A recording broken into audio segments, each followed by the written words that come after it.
Hello, everyone. Summer solstice is around the corner, and it's by no means it's not too nice. I just told my older granddaughter English understatement, and I told her that if an English person, if you ask someone how he or she is, they will always answer very well, thank you.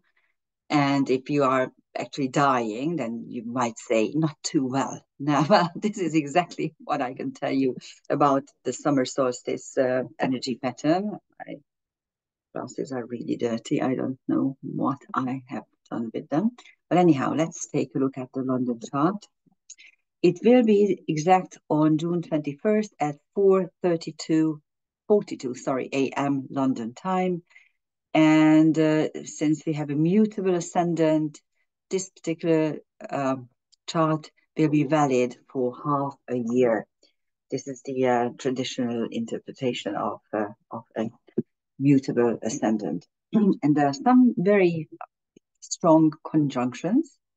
Most, first and foremost, and most beneficial of them is the Sun Jupiter conjunction, which will be exact in 2-3 days, but it's already there energetically. And since it's applying, it's very well there, which is brilliant. This is probably the only saving grace we have in this particular chart.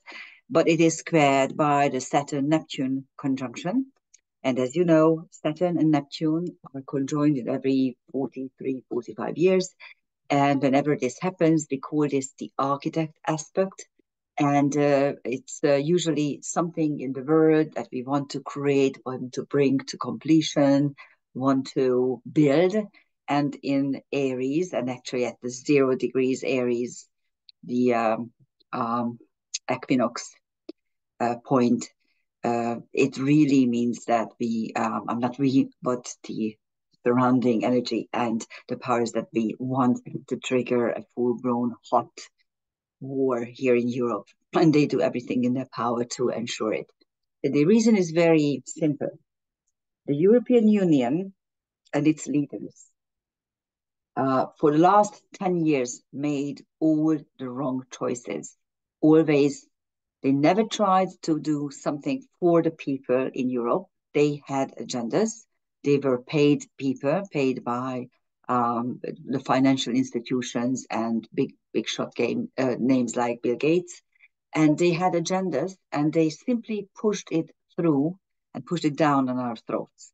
And so for the last 10 years, every single decision was wrong for the European people. The reason why, they simply want to build an empire, the European empire, where they can actually act like emperors. And for this, they had the first tool was the migration, which was completely man-made and completely fabricated, manufactured, and paid for. This didn't work. Then the COVID was a second idea. Let's make a union and let's do a joint vaccine mandate and things like that. That didn't work either, because luckily the people woke up. And now the war and making the people really poor. That's the last resort. And if they fail, I don't know what else they will try to do, but that's the plan. And you can clearly see it from this particular chart. This is what we are going to have exponentially in the next upcoming half year. As you can see, Taurus and Scorpio are intercepted, and not only intercepted, they are in the 12th and 6th houses. So the whole Taurus and Venus in there, which is very powerful in its own sign, but of course it is intercepted and in the 12th house, are very well hidden. Money and monetary and all kinds of agendas linked to finances are hidden. We do have a Mars trans-Pluto conjunction at the early degrees of Virgo, which means that we can fight for trying to either channel or actually make a dimension jump. Astrea is the karma breaker, is on the descendant. Pluto is on the midheaven. And besides the already mentioned conjunctions, there's two more. Saturn, Neptune is there, of course, which we mentioned, but Chiron, Aries is also there. It has been there for weeks, and it will be, again, exact next year, so it's not going anywhere. But Uranus is soon moving into Gemini. At the moment, it's still in Taurus and at a very energetic degree. But soon it will be conjunct Sedna, creation through dissection. So those are the highlights of the chart. And if we look at how we interpret the houses in such a mundane chart, which is for a longer period of time, usually the first house is the you see the tables. I'm not going to read it. I'm just going to look at it and try to elaborate it or delineate it. So the first house is the affairs of the nation, which is uh, almost empty because the Sun Jupiter conjunction is already on the second house. So there's nothing on our pathway. There's no real affairs. So the Mercury, the chart leader, which is in the third house, is very it has a great emphasis, which means we need to learn, we need to communicate, we need to verbally discuss things in our environment, in our neighborhood, with each other. That's the important stuff. So the second house is finances, the finances of the nation, and we have the Sun Jupiter conjunction on the cusp, already in Cancer, so ruled by the moon, which interestingly enough is at 0, 1 degree Taurus, exactly sextiling the sun. So the two luminaries are communicating beautifully with each other. The problem is that the moon is intercepted and in the 12th house. So the people's interest, the people's voice will not be heard. Someone else will be talking instead of them. And this moon rules the second and the third house, rules both Mercury, Jupiter, and the Sun. So it has a very important function, but it won't be very effective because it is in the 12th intercepted. But it's still important to talk. So the chart ruler in the third house says that we need to converse, we need to interact with each other. The fourth house, which is weather and agriculture, is in Leo. We are going to have a very hot summer for sure. It's going to be scorching hot. We haven't had a single drop of rain here in Hungary for the last 3-4 weeks, and nothing. There's no, I mean, I don't even know what to do with my garden because it's I no longer have a lawn or anything. I'm just trying to water the trees. So it's going to be hot. The fifth house, which is enterprises and children, that is where you have the Mars trans-Pluto conjunction, and the fifth house is ruled by Chiron, which is in the 12th. So again, we won't have too much say in the matter, although the fact that the South Node is in the fifth house tells me that we might tap into old, well-known practices, and we might actually bring it to the surface. It might have sixth house, which is work and health. This is where we have Vesta and Black Moon Lilith. This is a conjunction which is actually applying, and Vesta is also pointing at the vertex, which means that we need to focus on things that we can't have a say. But of course, this is all intercepted, and so is Juno, so it's actually put in brackets. So it's not too easy.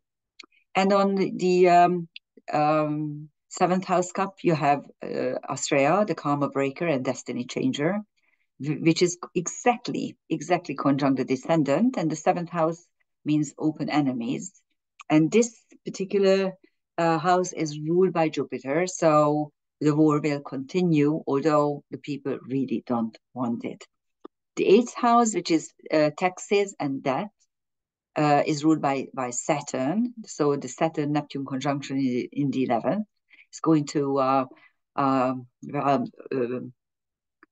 rule our finances and our taxes, actually. So any finance that comes from the outside energy, and the a Lord of Karma ruling the eighth house of death is not a very nice and sympathetic placement. And Saturn is also ruling the ninth house, which is foreign affairs. And again, Saturn Neptune is the conjunction is in Aries, and here it simply means that what we are going to create is full-blown hot war, And if we look at that this conjunction rules foreign affairs, the London government is adamant to start a real hot war with Russia, hoping to get its hands on Russian resources. The midheaven is in Aquarius, and the midheaven, of course, is the government itself. There's Pluto. Pluto is retrograde and in the ninth, but already in the sign where the midheaven starts. So actually, you won't see open things. You will see a lot of hidden agendas, a lot of secrets, a lot of manipulation. Luckily, Pallas Athena is in the 10th house, but at the same time, it is retrograde. And the two strong feminine are already separating big time because Lilith, the asteroid Lilith, is in Pisces, and Pallas Athena is retrograde. So no matter how smart and uh, um, how resourceful she is working inward. But that's a saving grace, to say the least. And the midheaven is ruled by Uranus, which is intercepted in the 12th house. So actually, the future is very, very unknown and hidden and obscure. Um, Even without manipulation, but manipulation is also there. So there's the 11th house, which is Parliament, which is ruled by Pisces. Uh, so the Neptune Saturn conjunction is there.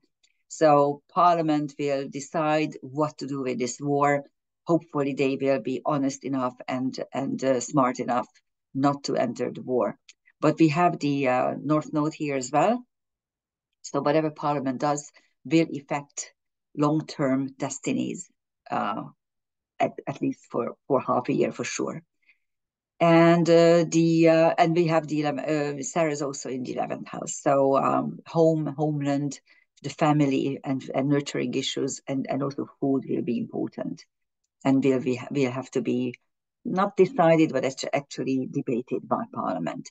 And we have this beautiful, quote beautiful, of course, ugly 12th house ruled by Mars, which is in on the 5th.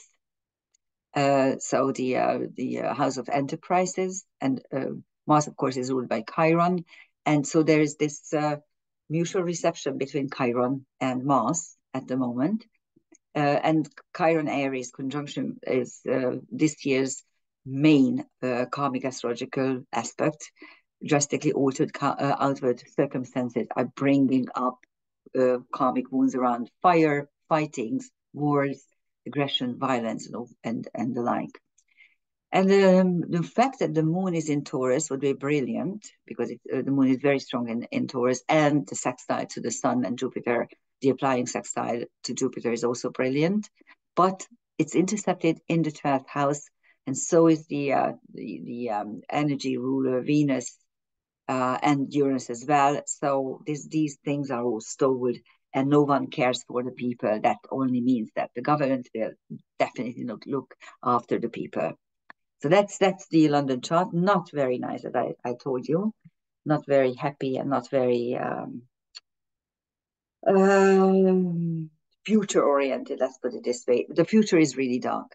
So here are the planets at the moment at the solstice. As you can see, most of them, actually the visible planets are all, except for Saturn, are all on the northern hemisphere. Saturn is at minus 1 degree 24, so it's right below the terrestrial equator. Everything else is up there. So everything is on our side, so to speak.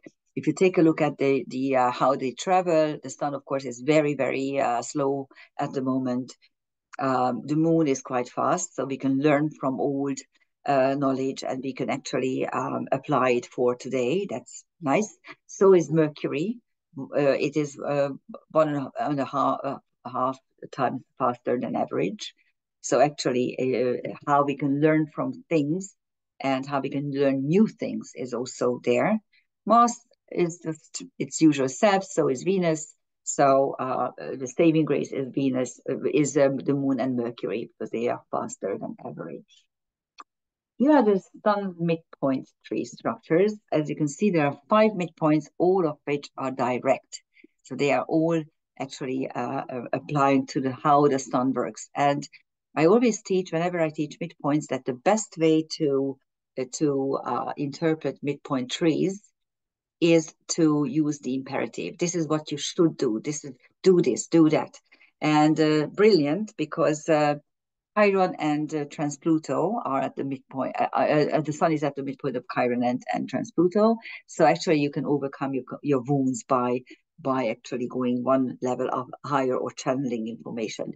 Also, you can focus, Vesta, on wisdom, plus Athena. You should focus actually, and you should actually overcome drastically altered outward circumstances by channeling information. The Mars Chiron is also in mutual reception. We just looked at it, but it's like fight and let go of karmic wounds and heal or put things in order, hygeia, with words and learning. So these are the sun's midpoints. And if you look at the angles and luminaries and take a look at what are they creating, it's quite interesting because in the Hungarian chart we have a beautiful mystic rectangle between the ascendant and midheaven angles, and here it is a so-called trans rectangle because we have semi-squared and sesquiquadrates between the nodes and the midheaven and I see. So that's a lot of tension there. And the ascendant descendant are not making anything, just the moon, the sun sextile here. So if you look at the transcendental celestial objects, on the ascendant, you have Apollo and Khufu, Pharaoh, and the sun god. And on the sun, you have Semele. She was a mortal woman who was burned to death by Zeus himself because she wanted him to show his true nature. And of course, his true nature is the lightning. But luckily, her son Dionysus was saved because he was of divine origin. And two fixed stars, beautiful fixed stars, which will be there for another 100 years every summer solstice. One is Betelgeuse, which is the Alpha Orion, and one of the most beneficial stars, according to Bernadette Brady. She says that there's unlimited success and luck linked to Betelgeuse. And Menkalian, which is Beta Auriga, and it represents Hephaestus or Vulcan, who was, the lame goldsmith who doesn't really know how to use his legs because he's a hunchback and his legs are broken. So what he does is he fabricates a chariot, and by this he can overcome his handicap. And Menkalian is the place, the world, the higher dimensional world, where the soul learns to overcome handicaps. And this star will always be there for the next 100 years on the summer solstice. On the IC, you have Panacea, universal healing, and Presepe, which is the dimension portal through which the souls are coming down to the earth plane. This is the beehive in the constellation Cancer. On the south node, you have Cyrus, who was the first creator of the Persian Empire, and he was a very interesting character because he was quite communistic or socialistic in his ideas. He believed that there should not be slaves, and then there should not be capital punishment. So he created a well-working empire, a very nice well-working empire. That's on the south node. And Diomedes, we have a couple of Diomedeses in Greek mythology. All of them are fighters and quite what shall I say, quite aggressive individuals. So there's the fighter there, and Hannibal, who was the general who led his army through the Alps. So it's a big thing. And Denebola, which is Beta Leo, and it's the tail of the celestial lion. The whole constellation Leo is about kings and rulership and reign and sovereignty. And Denebola represents the instinctual levels of all this. That's on the south node. On the descendant and Australia, there's Alwide, which is the mouth of the celestial dragon, which is the whole constellation dragon is about creating or protecting some kind of treasure. And Alwide is always some sort of knowledge that we are protecting. That's on the descendant. On the midheaven, you have Amicus. He's a wild centaur. He's he is fighting and loses his weapon, and instead of trying to find another weapon, he dashes into a sanctuary and takes out a huge candelabra and starts fighting with it. So he is using a sacred object for a very profane enterprise. And on the north node, you have Zeus, the ship god, and Nessus, whose mythology is really interesting because he is one of the first documented psychopaths, for sure. And because he rapes Hercules' wife, Deianira. But after raping, I mean, while he does it, Hercules kills him with an arrow that was previously dipped into the blood of the Hydra, which is a deadly poison. And he kind of manages to talk Deianira into saving his blood mixed semen. I don't have Tamara here, who is always telling me how to pronounce certain words, which I only see in writing. Anyhow, so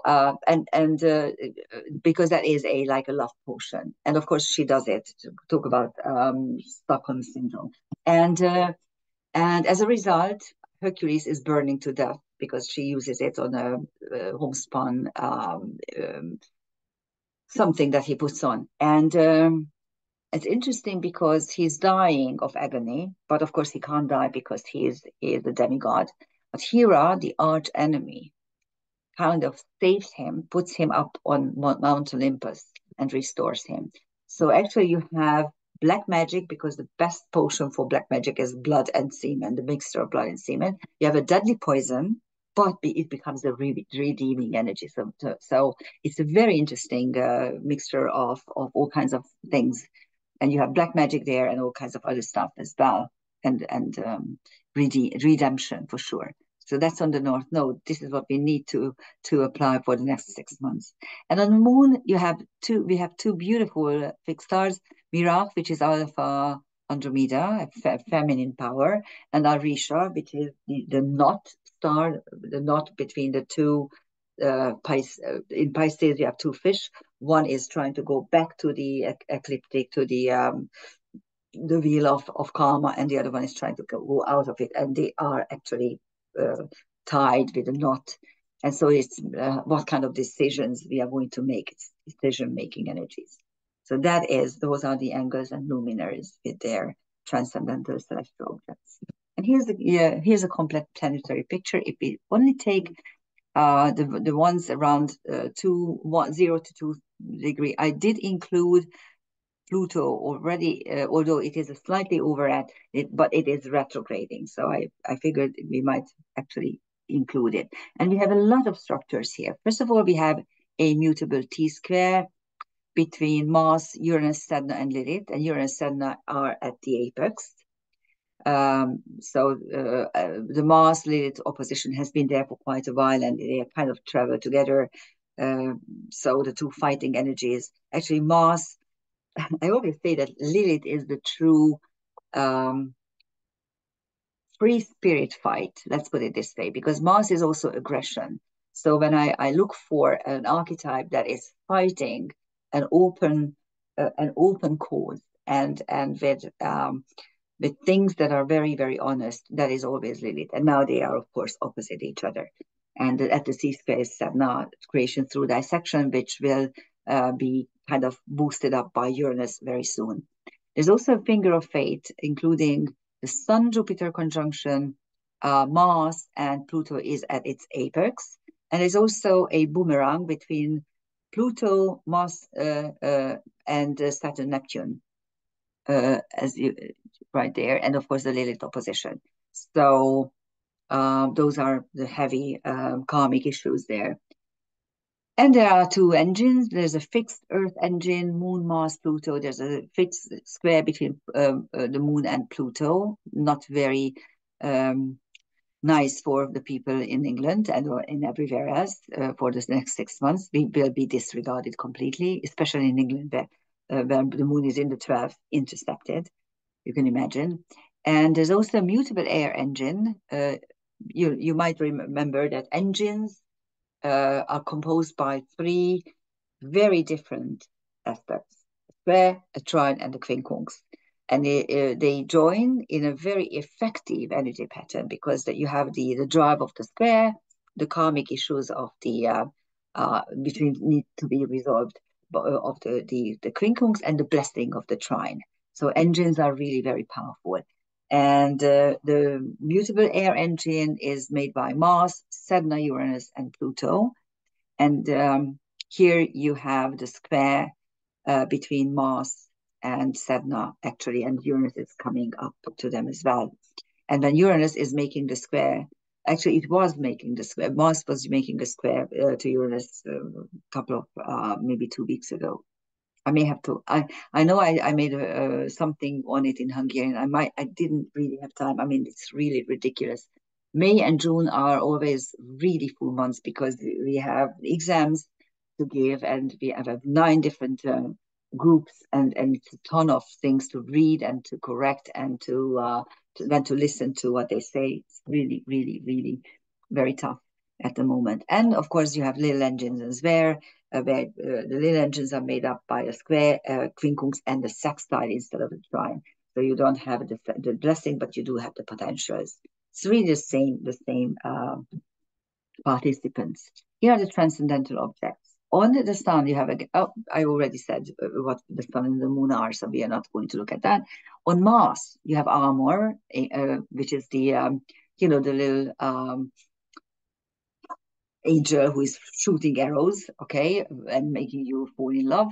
Megrez, which is the Delta Ursa Major. On Jupiter, there's Amenhotep and Ishtar, 2 strong Egyptian figures. One is a pharaoh, the other one is a goddess. Asporus, who is a centaur who is giving all kinds of, he's an oracle, and he's giving all kinds of predictions, but no one listens to him. And when he makes a mistake, then they laugh at him. And chaos, which is, of course, programmed chaos, what you see around if you look around. And Jupiter enlarges all these. So we have someone who is trying to rule us.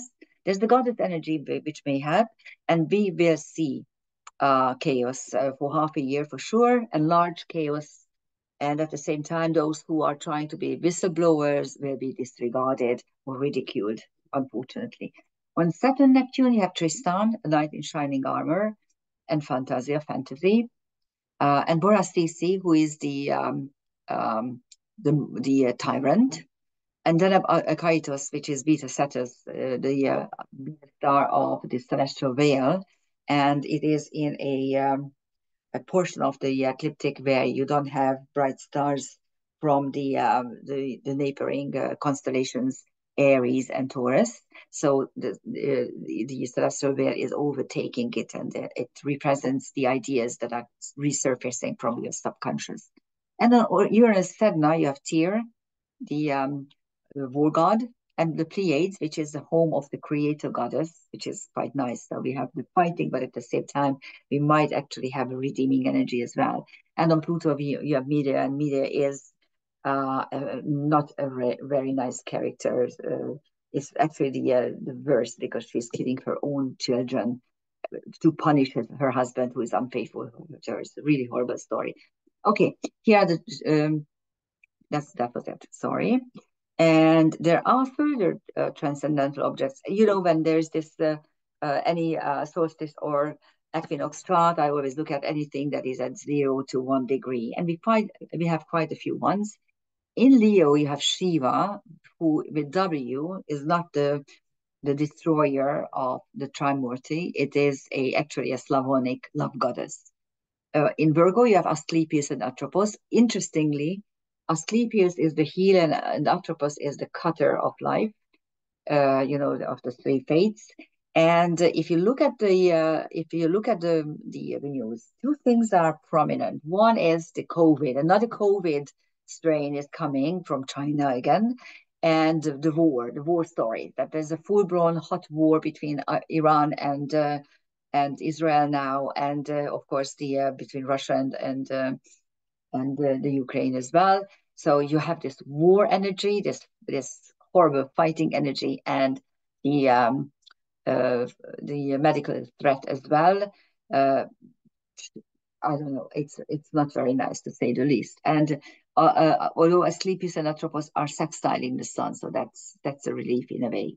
And in Libra, you have Hermes with the supergalactic center, which enlarges everything it touches. And Hermes is of course, the Mercury's Greek version. So he's a little mischief. He's a little trickster. And in Scorpio, you have Hecate and Haumea, which are trining the sun. Hecate is the dark moon goddess, and Haumea is a Hawaiian goddess who is very fertile and regenerative. She has regenerative powers. Hylono, on the other hand, is not a nice centaur. She represents unconsolable grief, and it is quincunxing the sun. So for the next 6 months, we will encounter inconsolable grief as well. And as you can see, it makes all kind of complex planetary pictures, all kinds of configurations. I did select one here. I could have selected the fixed ground cross. For some reason, I didn't, because I'm more interested in this interesting trapeze, which is a calming, tense trapeze at the same time, because the inner aspects are two quincunxes, and the outer sides where you need to step on the stage are squares. A cardinal square between Sun and Saturn, and a fixed square between Homer, Hecate, and Hylonom, inconsolable grief, or unconsolable grief probably. Anyhow, and the top of it is Saturn, the planet of death, and Hylonom, grief. And that is going to be the stage for this next 6 months. But of course, you might actually go back and try to find many configurations. If you are a student of astrology and you are interested in configurations, which are always the most important issues in a chart, you will find a number of them, and you might try to interpret them as well. So this is the solstice energy, and as I said, it will definitely be within orb for half a year. Of course, we will look at the fall equinox, the autumnal equinox as well. Isn't it interesting that we just had Christmas and we are already halfway through the year? It's really scary. Anyhow, happy summer solstice and take care. Thank you for listening. Bye-bye.